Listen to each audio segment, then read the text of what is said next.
When you think of a hero, what comes to mind? Tights and a cape? Maybe fighting off an alien invasion? How about working a 9 to 5? Meet Robert Robertson III, aka Mecha Man. In the beginning of Dispatch, Roberts hit kind of a rough patch. He has no powers, a mountain of debt, and his supersuit's out of commission. Instead of flying high, Robert is confined to a cubicle, answering calls as a dispatcher for SDN. While the setting is super, Robert's situation perfectly mirrors the disenchantment and pressures faced by millennials and Gen Z today.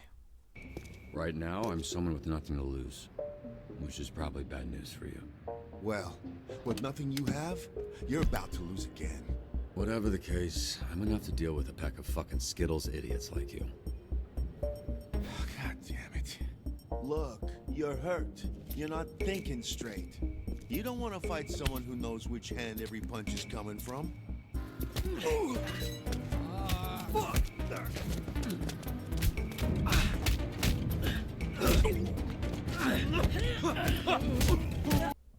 Robert spent his formative years training and accumulating debt to become a career hero. But when the suit is destroyed in the prologue, it's not just a piece of tech breaking. It's the equivalent of watching an expensive degree become obsolete overnight. He's not living the dream, he's surviving the aftermath of it. This is the reality for many young people who are told if they just work hard or get a credential, a high status, stable life will be guaranteed. Instead, Robert is forced into a menial role that uses his skills, dispatching heroes to emergencies, but in a way that feels hollow. He's overqualified, underpaid, and stuck in the grind just to get a shot of being a hero again. To drive this point further home, look no further than to Chase. Every time Chase uses his power, he ages 50 times faster. This means all the times he's a hero, he essentially shortens his lifespan. Even though he's in his late 30s, by the time we meet him in Dispatch, he is already in his 80s. This is the superhero equivalent of blue-collar burnout. It's the construction workers with the ruined backs or the warehouse pickers with the destroyed knees. It represents the grim realization that your prime years weren't building a life for yourself, but were literally consumed by the job until there was nothing left to give.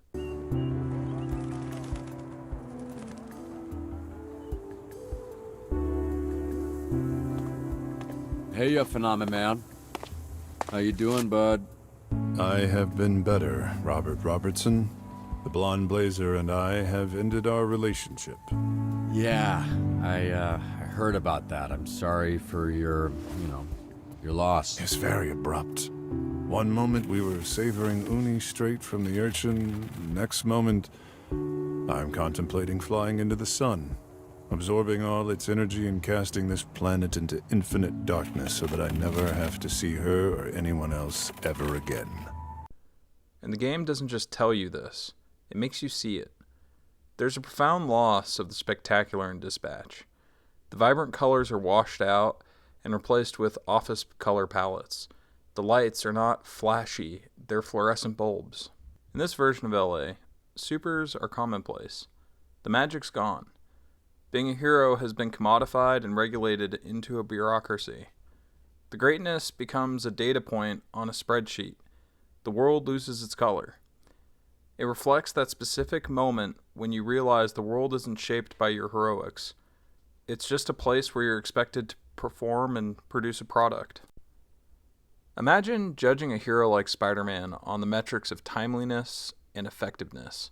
So instead of saving a bus full of kids, how quick did he save those kids? Instead of saving the world from Green Goblin, how effectively did he save the world from Green Goblin? These are metrics that a hero shouldn't be judged on. Yet SDN evaluates all of its heroes by these metrics, and it even puts them on a leaderboard. You can even see this leaderboard in the second episode, and it's a big point of contention for the third and fourth episode. Side note, if you're over 30, you might actually be seeing a dimmer world.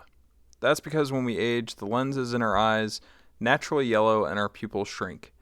This process that filters out blue light and reduces the overall amount of light hitting our eyes makes the world a lot dimmer.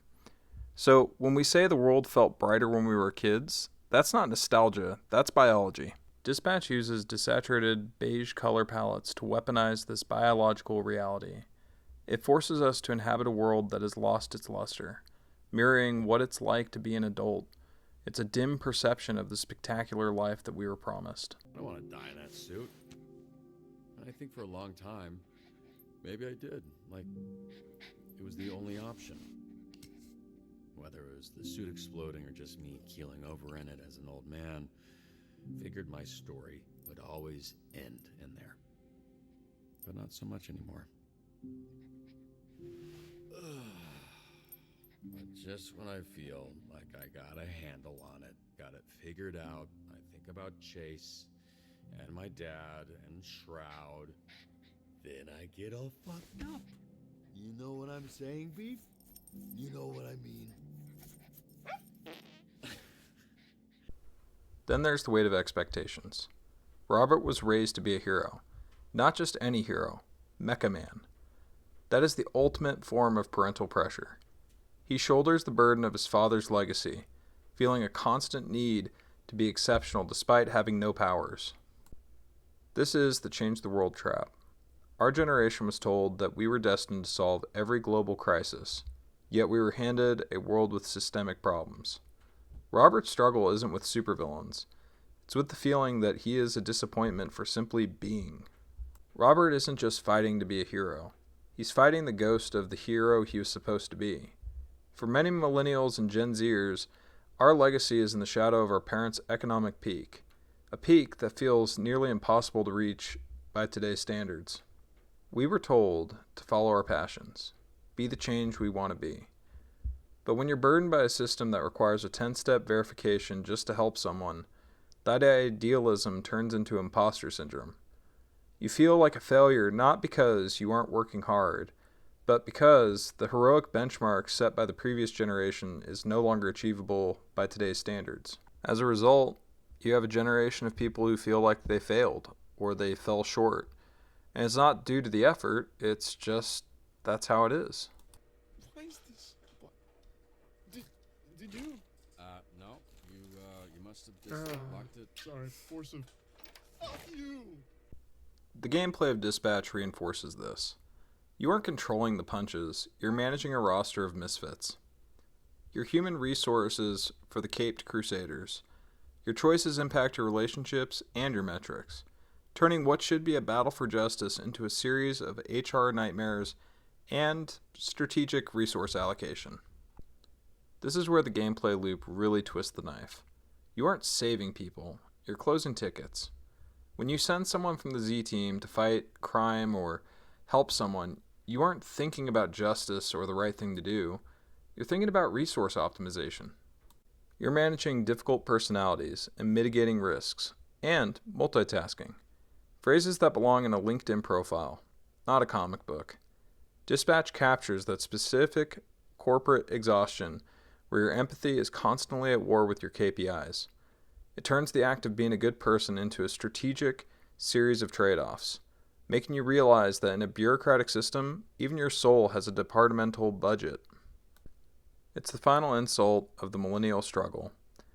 Even when you're involved in something cool like superheroes, the system finds a way to make it into middle management. In the end, Dispatch works because it stops asking us to imagine being the hero and starts asking us to admit that we're the ones keeping the lights on. It's a reminder that while the spectacular might be dead, there's a different kind of bravery in just showing up when the world is all washed out. Maybe we won't be heroes anymore, but we're still here, answering the call. And in this economy, that might be the most heroic thing of all. If this felt worth replaying, a like or a follow helps more than you think.